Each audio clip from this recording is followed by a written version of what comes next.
아시겠지만 최근 주식시장이 롤러코스터 장세를 연출하고 있습니다. 바로 미중 무역전쟁의 영향 때문인데요.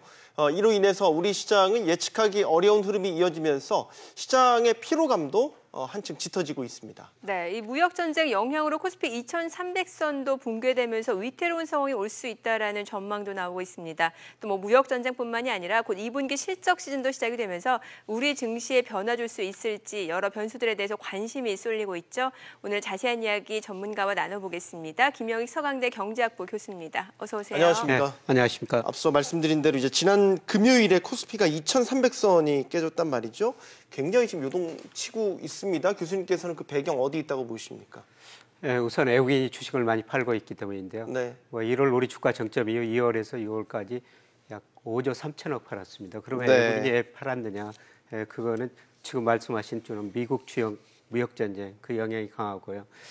그다음에 세계 경제 증시가 별로 앞으로 안 좋습니다. 네. 2008년 글로벌 금융위기 전 세계가 부채에 의해서 성장했거든요.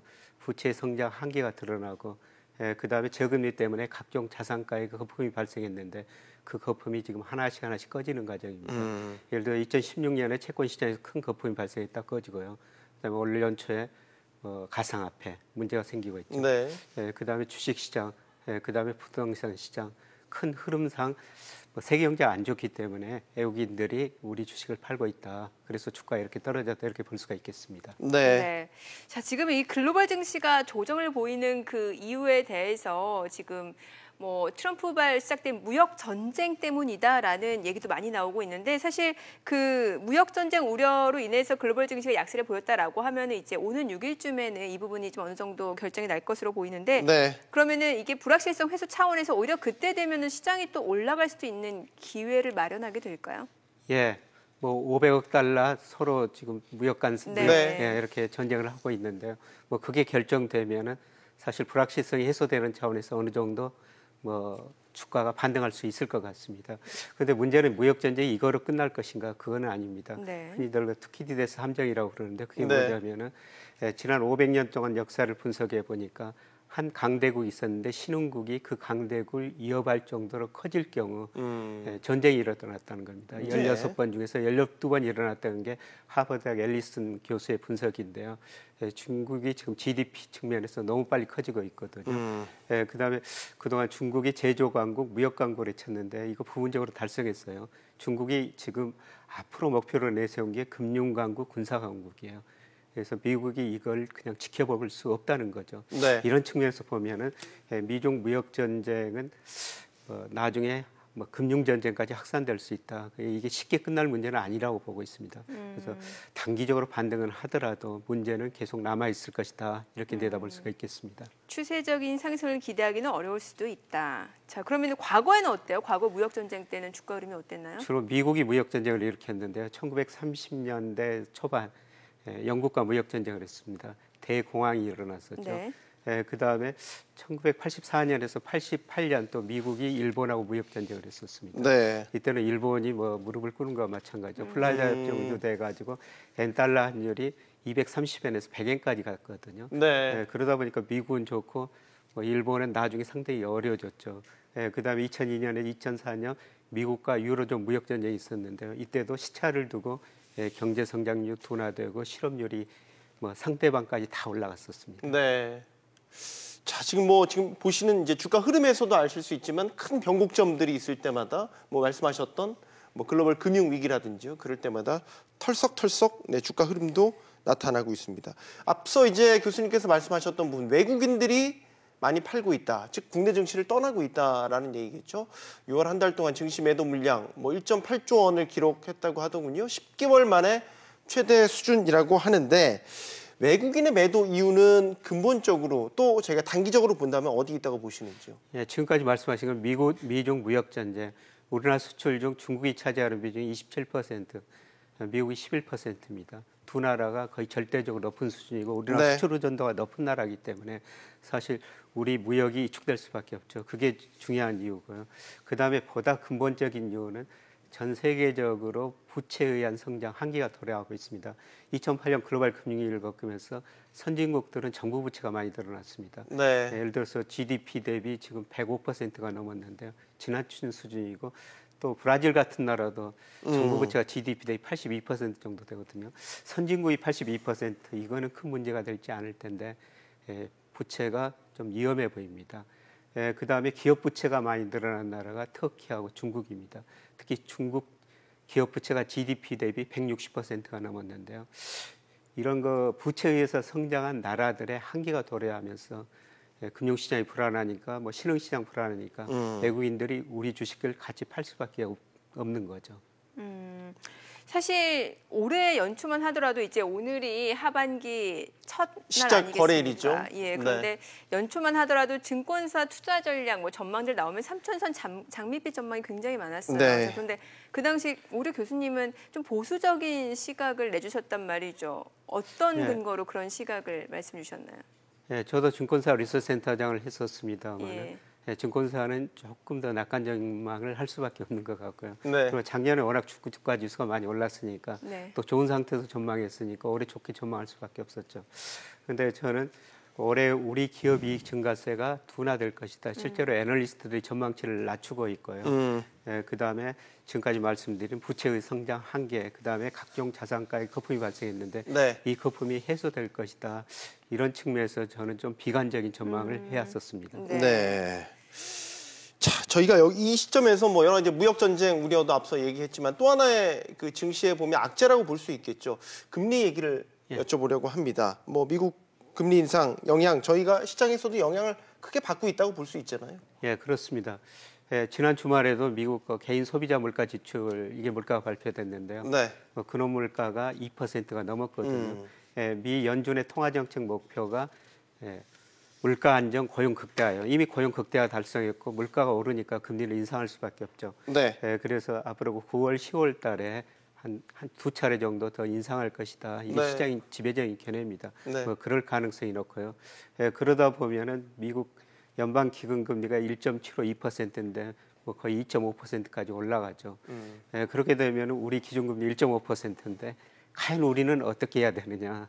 뭐 한국은행이 앞으로 고민 많이 할 수밖에 없을 것 같은데요. 그런데 우리나라는 저는 금리 올리기 매우 힘든 상황이다. 우리나라는 물가 안정, 금융 안정이에요. 통화정책 목표가. 네. 근데 소비자 물가 지난 5월까지 1.4%, 2% 목표에 그쳤고요. 그다음에 우리나라 모든 경제 지표 지금 경기 확장이냐 수축 국면이냐 이런 논쟁이 있습니다만은 뭐 선행지수, 순환변동치 이런 여러 가지 경제 지표를 보면은 이미 우리 경제는 수축 국면에 들어선 것 같거든요. 네. 이런 측면에서 볼 때 미국이 금리를 올릴 때 과연 우리 금리를 뒤따라 올릴 수 있을 것인가? 올리기는 더 쉽지 않다고 보고 있고요. 그랬을 때 돈이라는 게 눈이 있어가지고 수익률이 높은 데로 이동한다. 그래서 금리 우리나라에서 격차를 말씀하시는 거죠. 네. 우리나라에서 돈이 미국으로 빠져나가지 않을 것인가 이런 우려가 많이 있는데 과거 통계를 보면은 우리나라와 미국 금리 차가 자본 유출에 큰 영향을 안 줬습니다. 아, 그래요? 네. 우리나라에서 자본이 유출될 거는 요새처럼 신흥시장이 불안할 때 혹은 글로벌 금융시장이 불안할 때 왜냐하면 우리 경제가 대의존도 워낙 높은 나라니까 뭐 글로벌 금융시장, 세계시장 불안하면 우리 수출 안 되고 우리 경제 성장률 떨어지고 그래서 외국인들이 돈을 빼내갈 수밖에 없죠. 실제로 금리 차는 그렇게 우리 자본 유출에 영향을 별로 안 줬었습니다. 그런 분석에 기인하신다면 더더욱 하느니 미국 연준을 쫓아서 금리 인상, 기준금리 인상을 하지 않을 것이다라는 데 더 훨씬 더 무게감을 그렇죠. 두고 우리나라는 계시는군요. 지금 미국하고 달리 독립적인 통화 정책을 할 수 있는 상황이라고 보고 있습니다. 저는 이미 경기 수축 국면에 들어갔는데 이런 상황에서 물가가 안정되는데 어떻게 금리를 올릴 수가 있느냐. 물론 물가에 대한 전망이 다를 수가 있습니다. 한국은행은 내년에 우리 소비자 물가 한 2% 올라갈 것이다 그렇게 전망하는데 네. 제가 보기에는 그렇게 올라가기 힘들고요. 이미 경기는 나빠지고 있습니다. 이런 상황에서 금리는 올리지 못할 거로 저는 내다보고 있습니다. 알겠습니다. 네. 자, 환율 변수도 좀 여쭤볼게요. 최근에 이제 달러 강세가 굉장히 이어지고 있는 상황에서 특히 달러 대비 우리 원화 가치가 빠르게 지금 절하되고 있는 모습이에요. 얼마 전에 1,120원을 좀 돌파하는 모습이었는데 이게 다른 신흥국 통화랑 비교를 해봤을 때도 그 속도가 좀 가파르게 원화 가치가 떨어지고 있거든요. 예. 이거는 어떻게 볼 수 있는 겁니까? 원화 가치가 작년 말에 비해서 예. 한 4.1% 떨어졌습니다. 근데 우리보다 더 많이 떨어진 나라도 있고요. 인도네시아 루피 같은 인도 루 이런 통화는 거의 7, 8% 떨어졌거든요. 네. 이런 측면에서 보면 우리나라 통화는 그래도 조금 덜 떨어졌다. 물론 중국 이하나가 1.9%밖에 하락 안 했으니까 네. 이하나에 비해서는 더 떨어졌죠. 문제는 우리 환율이 여기서 원화 가치가 더 떨어질 것인가, 즉 환율이 1,120원 계속 올라갈 것인가, 이걸 한번 생각해 봐야 되는데요. 예, 그거는 달러 가치에 따라 달라질 수 있다고 보고 있습니다. 근데 저는 달러 가치가 작년에 주요국 통화에 비해서 7% 떨어졌다가 올 연초에 떨어졌다가 최근에 반등했거든요. 네네. 미국 금리 인상하면서. 근데 장기적으로는 저는 달러 가치가 하락 추세라고 보고 있습니다. 네. 그렇게 보고는 예. 예, 미국 GDP가 세계에서 차지하는 비중이 계속 줄어들고 있습니다. 2001년에 31%, 작년에 25%. IMF가 갈수록 앞으로 5년 동안 더 떨어질 거로 보고 있고요. 그다음에 미국의 재정 수지, 경상수지 적자가 지나치게 많이 확대되고 있거든요. 이런 측면을 볼 때 최근 달러 가치 상승은 일시적이다. 예, 갈수록 저는 달러 가치가 떨어질 것이다. 예, 그래서 환율이 여기서 더 이상 오르지는 않고 여기서 조금 더 오를 수 있습니다만은 저는 장기적으로 원화 가치는 상승 추세라고 보고 있습니다. 네. 그럼 앞서서 금리가 높은 쪽으로 자금이 이동하는 부분에 대해서 이제 미국은 금리 인상 기조니까 그쪽으로 자금 유출이 이루어질 수 있다 이런 말씀을 주셨는데, 그러면 이 환율 변수만 놓고 봤을 때 원화 가치 하락이 일단은 좀 진정될 수도 있다는 말씀이시잖아요, 달러 대비로. 예. 그러면은 그에 따른 자본 유출 우려는 조금 덜할 수도 있다라는 겁니까? 예, 그렇습니다. 예. 외국인들이 우리 주식을 살 때 장기적으로는 한국 경제 기업 수익도 보지만 환율을 보죠. 그런데 환율 1,120원, 우리나라 경상수지나 그다음에 대부채 이런 거 생각할 때 지금 환율은 전 높다고 보고 있습니다. 네. 우리나라 경상수지가 GDP 대비 약 5% 올해도 넘을 가능성이 높습니다. 네. 그런데 미 재무부가 매년 4월, 10월 환율 보고서를 작성하는데요. 거기서 기준으로 한 게 세 가지 조건 중에 하나가 경상수지가 GDP 대비 3%를 넘어서는 안 된다. 그걸 넘으면 환율 조작국으로도 지정할 수 있다. 이렇게 이야기하고 있는데 지금 우리 5%가 넘거든요. 이런 상황에서 우리 환율이 오를 수는 없을 것 같고요.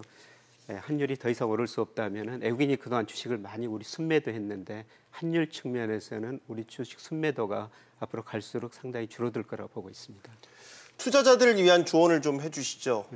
증시도 불확실하고 전반적으로 경기도 둔화되는 추세고 금리 차이도 나고 안전자산으로 눈을 돌려야 할 때입니까?